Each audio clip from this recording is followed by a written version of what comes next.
Bismillahirrahmanirrahim. Assalamualaikum warahmatullahi wabarakatuh. Berjumpa kembali. Bagaimana kabar semuanya? Sehat? Saya doakan semoga sehat lahiriah dan juga batiniah. Kita saling mendoakan. Mari kita lanjut kembali niat untuk mengaji ya. Kali ini saya membawa kitab Qurratul Uyun.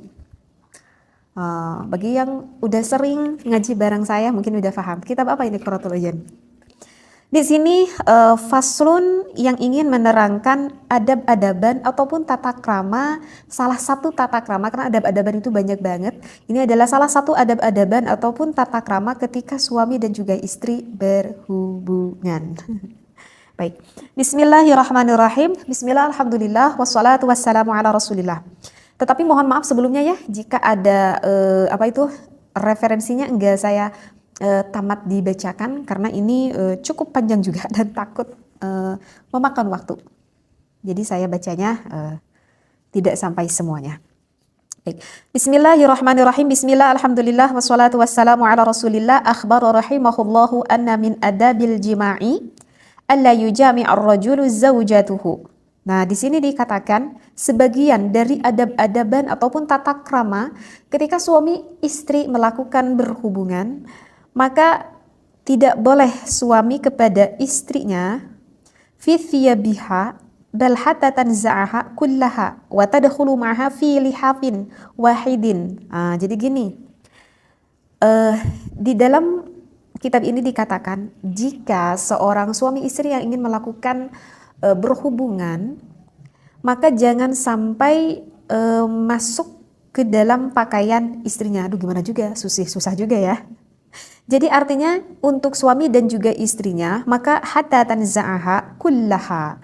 Maka maaf ya, harus membuka akan seluruh pakaiannya, kullaha, seluruhnya.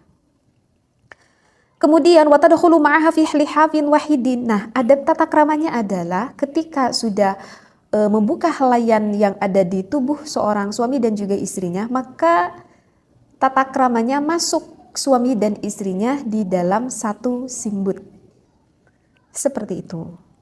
Li'anna sunatahiyya at-tajridu minats thiyabi wal firashi wadh-dhahiruhu annahu la yujami'uha wa huma makshufani. Saya baca dulu aja ya. Wa huwa kadzalika li haditsin. Kenapa harus dilakukan hal seperti itu? Itu dikarenakan ada hadis. Hadisnya seperti ini, idza jami'a ahadukum fala yatajarradani tajarradal himaraini.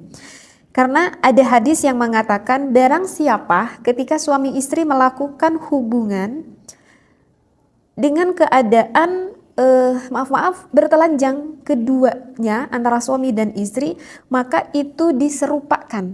Ini bahasanya diserupakan. Diserupakan seperti himar. Tahu himar? Himar itu sejenis kuda lah. Sejenis kuda. Jadi diserupakan seperti sedang melakukan berhubungan antara kedua kuda. Ini dari hadis Rasulullah Sallallahu Alaihi Wasallam. Jadi bagusnya itu masuk ke dalam simbut gitu. Jadi tidak terlalu vulgar mungkin ya. Jadi agak tertutup oleh simbut tersebut. Wa kana sallallahu alaihi wasallam indal jima'i yughatti ra'sahu wa yaghuddu sautahu. Nah ini. Wa kana Rasulullah sallallahu alaihi wasallam jika melakukan berhubungan dengan istrinya, maka Rasulullah selalu menutupi kepalanya Rasulullah. Kalau bahasa di kita apa ya? Kopiah mungkin ya. Kemudian wa yaghuddu sautahu. Kemudian memelankan akan suaranya, jadi enggak terlalu keras suaranya, tidak berteriak-teriak pula, jadi memelankan suaranya. Wa yaqulu lirmar'ati 'alaika bis-sakinati, kemudian berkata kepada istrinya itu dengan sakinah. Jadi sakinah teh naon nyamun urang mah anteng lah gitu. Ya, jadi ngucapkeunana teh anteng gitu ke istrinya. Wa qala al-khitab yanbaghi lil mujami'i ay yastatirra huwa wa ahluhu bi thawbin sawa'un kana mustaqbilal qiblati am la, baik mau menghadap ke kiblat ataupun tidak.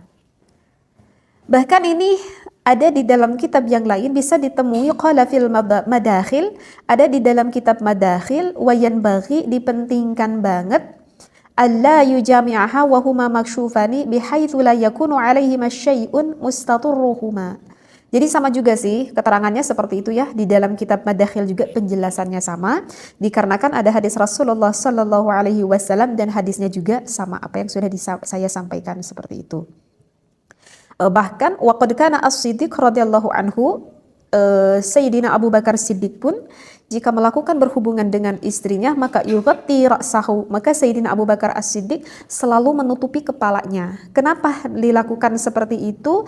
Hayaan minallahi, karena merasa sangat malu sekali terhadap Allah Subhanahu wa taala.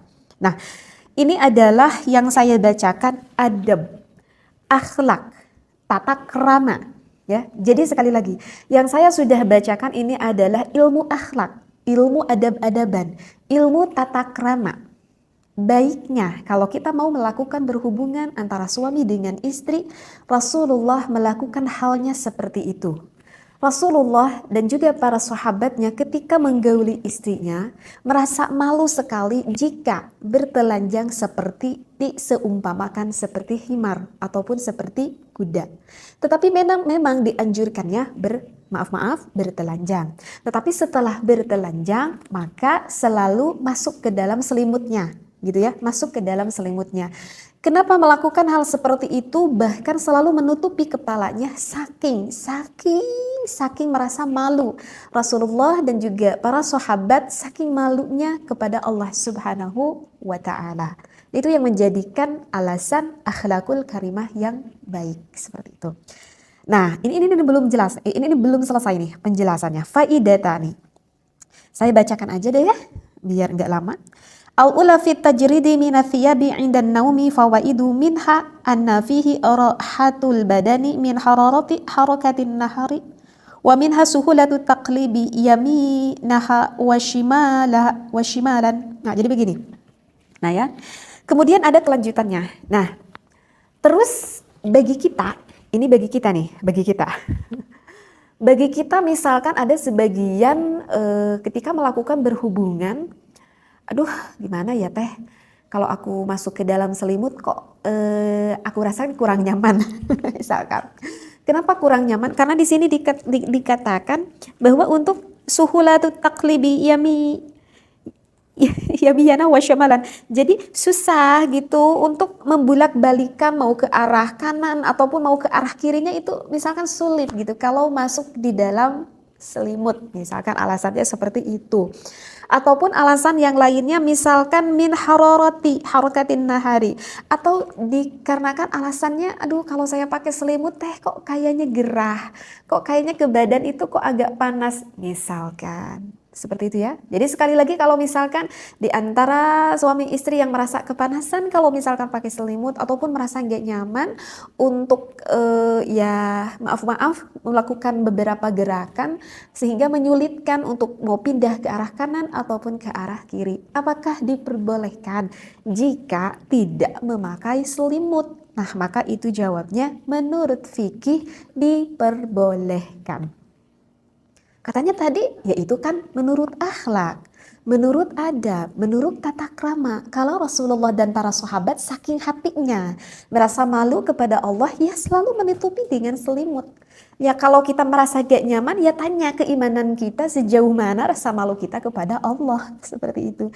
Ya kalau merasa gak nyaman bagi suami ataupun istri, gak apa-apa, gak pakai selimut juga. Artinya maaf sekali, kelihatan bertelanjang tanpa memakai selimut, boleh? Jawabnya adalah diperbolehkan kalau itu menurut fikihnya, seperti itu. Nah, juga ini ada pembahasan selainnya, li'anna Nabiya sallallahu alaihi wasallam. Baik. Ini takut terlalu, ini cukup agak panjang juga nih referensinya, kalau saya bacakan ini takut memakan waktu. Oh, jadi begini nih di dalam referensinya. Kemudian ketika di malam hari, misalkan kita maaf ya, kita kan misalkan ketika mau melakukan berhubungan itu kan membuka pakaian kita, maka itu kata Rasulullah disunnahkan, dianjurkan untuk itu ditilep gitu bajunya, ditilep. Aduh teh, Harus ditilep dulu bajunya. Ya ini kalau mau aja, kalau enggak juga enggak apa-apa. Kan ini lagi juga menerangkan adab tata krama kan. Jadi bagusnya gitu kata Rasulullah. Kalau ada baju-baju di kamar kita itu bagusnya itu ditilep gitu, ditilep gitu pakaiannya itu.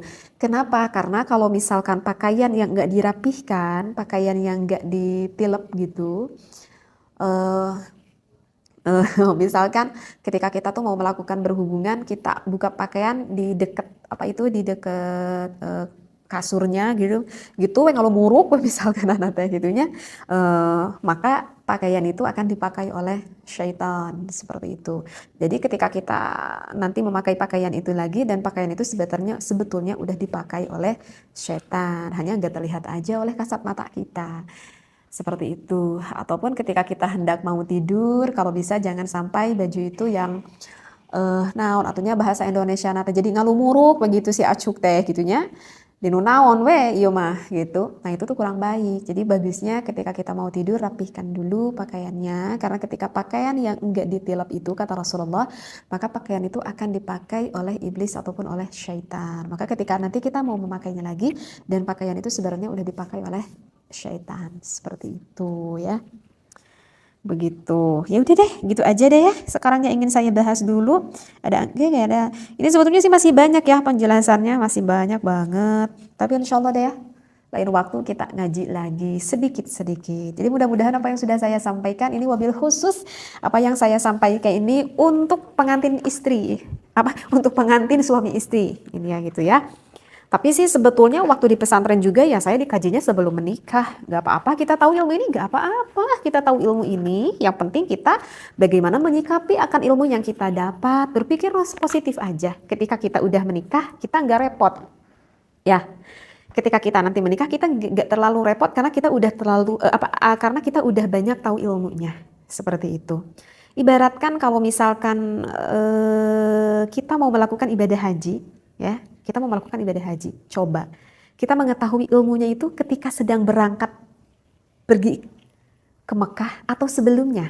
Kan itu persiapan sebelumnya kan, manasik haji itu persiapan sebelum kita berangkat ke Mekah. Kita tahu dulu, kaji dulu ilmunya, agar nanti ketika kita berangkat di Mekah, kita udah tahu ini yang harus dilakukan ketika saya melakukan ibadah haji. Jadi bagi ajengan itu mengaji akan Qurratul Uyun ataupun kitab Uqudul Lijen ataupun kitab Fathul Izar misalkan ataupun kitab yang berhubungan dengan rumah tangga itu dikaji bagi para santri yang memang udah cukup dewasa untuk memahami akan ilmu tersebut. Karena itu adalah ilmu-ilmu persiapan bagi para santri ketika nanti menikah dia itu udah paham ilmu-ilmunya. Ini yang diharamkan, ini yang diperbolehkan, ini yang harus dijauhi, dan ini yang boleh dilakukan. Sehingga kembali lagi kepada kita yang menyikapinya. Kalau pikiran kita berpikiran positif, insya Allah positif. Kalau kita memandangnya hal itu menjadikan suatu negatif, padahal itu adalah ilmu yang sangat bermanfaat sekali, ya hasilnya akan negatif. Karena itu berpikirlah bijaksana. Wallahu a'lam. Wassalamualaikum warahmatullahi